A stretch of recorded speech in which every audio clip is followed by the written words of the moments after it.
At Real America's Voice, we know that you want to be a part of something bigger.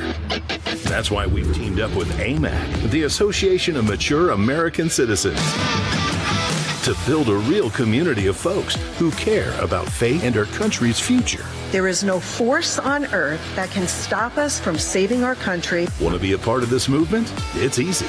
Just scan the QR code on your screen right now. That's right. Grab your phone and scan the QR code to join the AMAC and Real America's Voice family today.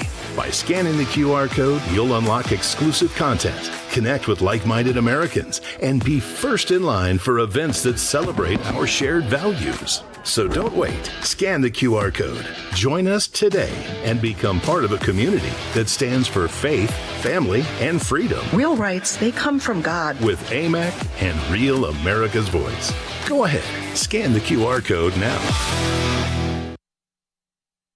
All right, go ahead and scan that QR code. In fact, guys, can we put that up again? If anybody happened to miss it, give folks just a couple more seconds to try to scan that QR code and get involved. We're going to put this up on the screen. There you have it, ladies and gentlemen. We're going to keep it up with you. Go on and scan that now and join our friends over at AMAC. Join us here at RAV as we try to make this country just a little bit better. There you have it right there. All right. All right, let's get you ready for the opening bell at the New York Stock Exchange. It's set to ring here in just a few minutes, and I can tell you that pre-market trading is looking pretty decent. You can see the major indices here, the Dow, S&P 500, and the NASDAQ, all in the green. The bell is going to ring here in about 6 minutes or so. Here, let me look at my clock. Yeah, about 7 minutes or so. And then we'll get an idea of how this first day of trading of the week ultimately shakes out. Again, we'll take you to the opening bell at the New York Stock Exchange here in short order. First, though, let's get you over to David Brody. David, good morning.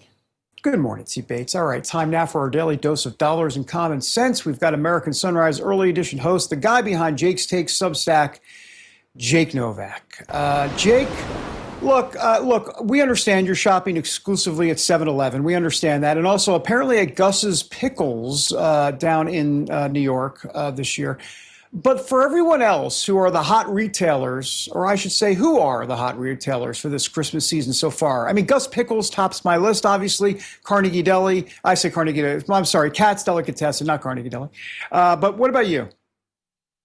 You just threw a dagger in my heart. Carnegie Deli is I know. deceased. It's gone. Right. And actually, so is Gus's Pickles. You can get some of that stuff online, but I used to go to the Lower East Side and the sauerkraut. Don't forget the sauerkraut.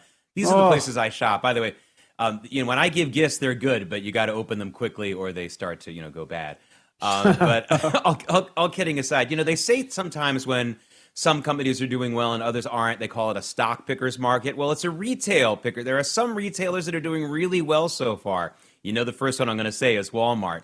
But it's also Gap. The Gap, which used to be, by the way, a huge bellwether for the markets. Gap earnings every 3 months used to have the entire market on edge. They don't pay as much attention anymore to them, but they still pay some attention. And the Gap stores are doing very, very well. Remember, that also includes Banana Republic and Old Navy. And then there's TJ Maxx, which includes places like Marshall's in addition to, and it's TJX Corporation.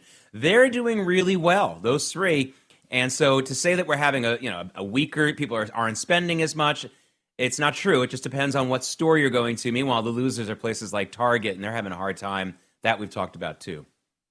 Okay. Yeah, it's all about perspective and understanding what's really happening in the market. So, Jake, I'm reluctant to even do this next story. I'm worried it will encourage Apple to pull some kind of kill switch on older iPhones, but people are using their devices longer now, apparently. What's up? Yeah, people used to change their... I have a whole theory about this, which I don't think is very far-fetched. People are keeping their iPhones longer these days. Now, why are they doing that? People like to get new stuff. Well, the days of getting the free phones with when you sign up for a plan, those days are almost over. I know that there's a few you hear about once in a while, but that used to be standard. You wouldn't have to pay for the phone on top of signing up for a plan. Now it's the other way around. It's unusual to get a free phone. So there you have it. People aren't looking to pay a couple $1,000s or whatever it is for the new phone and the new plan. And that's why people are holding on to their phones longer. But like I said, I'm a little bit worried. Like you said, I'm a little bit worried about saying the story because now the folks at Apple are going to see this segment and say, we need to push a button and kill anything older than an iPhone 16. I hope they don't do that. But honestly, these phones, people don't want to pay extra out of pocket for them. Wait, real quick, where are we on the iPhone updates? What are we? iPhone what? I have a 16 Max. That's old. What are we at? No, I think it's 17. So you're good. 17. You're I'm not good, bad. David. Yeah. All right, good to know. I have the Flintstone phone, so yeah. Of course, yeah, where you kind of run up like that and you get, there goes the phone. Yeah. All right, Jake, activists in LA, they're pulling a nasty stunt against Home Depot right now. So what's going on there? You're shaking your head. Uh-oh. Yeah, this is annoying to me. Look at these people here in Los Angeles. They're going to Home Depot. They're protesting the fact that Home Depot is, quote unquote, cooperating with ICE, clearing out illegal aliens who hang out in front of Home Depot looking for day labor work. Well, what's Home Depot supposed to do? Shoot the cops? Shoot ICE? I mean, honestly, this is incredible. So what are they doing? They're going into Home Depot and buying ice scrapers, snow scrapers for cars. I don't know how many people need those in LA anyway, but they're for sale there. And then they're immediately returning them and jamming up the lines, the checkout lines at Home Depot. Don't you have anything else better to do with your time? This is really quite interesting. Although, by the way, the funny thing about it is if they use a debit card or a credit card to buy that ice scraper and then get the return, Home Depot is going to sell your information to every telemarketer and pollster in the country. So you might want to get the new iPhone and change your number because, that's what you're going to get for this. Honestly, what is Home Depot supposed to do? I would really like to hear. Build a wall and stop ICE from getting there? I mean, that would be very ironic, wouldn't it? Yeah, and can we talk about these liberal activists for a second, just on kind of a non-business note, just for a moment?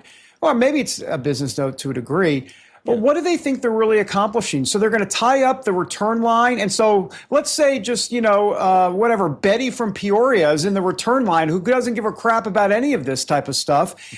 She's just not political. But you can make Betty political and against you guys for tying up the return line and say, you know what? This is what you're doing to me. You're killing me. It's kind of like those same people that protest and shut down the highways on the way to the airport. I mean, what do they think they're doing? Yeah, well, also, you know what's going to happen? There'll be some contractors who need to get some extra stuff for their job site who are going to see this line, and they're not going to wait in that line. They're going to basically push those people out of the way, look at them really, really tough. These people don't look like they're equipped to stand up to construction workers in any part of the country. So I would suggest construction workers, I'm not telling you to commit any act of violence because you won't have to. Just stare them down really, really hard, and they'll get out of your way and let you cut the line. Let's just put it that way. For sure. Hey, less than a minute left, but let me ask you about affordability. This is the buzzword, right? We're going to hear affordability up the proverbial yin-yang all the way through 2026. Well, help me break this down just a little bit because, the Trump administration is going to say, yeah, we hear you voters, but we're working on it. And Trump, of course, thinks everything's great out there, but things aren't fully great.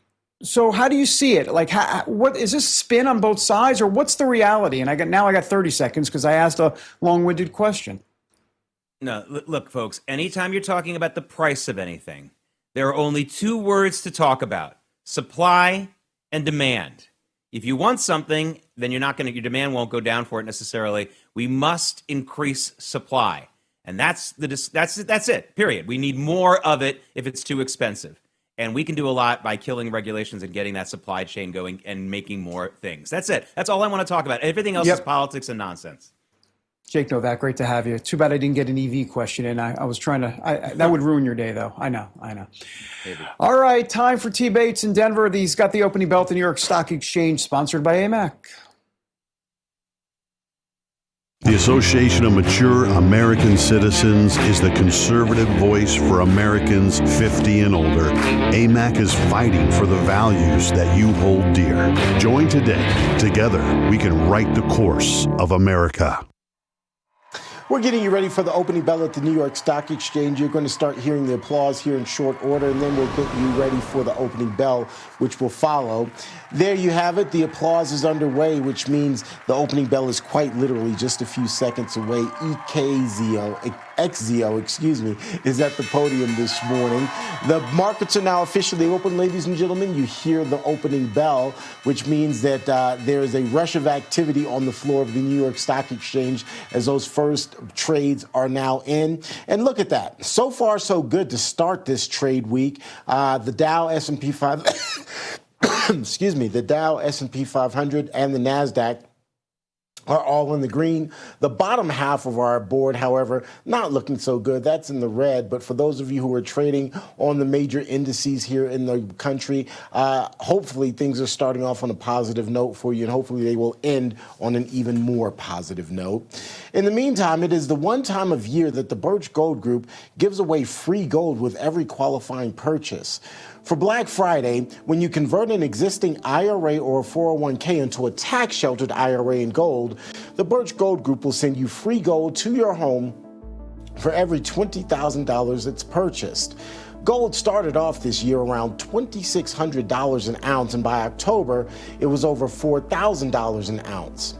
Global uncertainty is part of the problem. 2025 has been defined by trade wars and central banks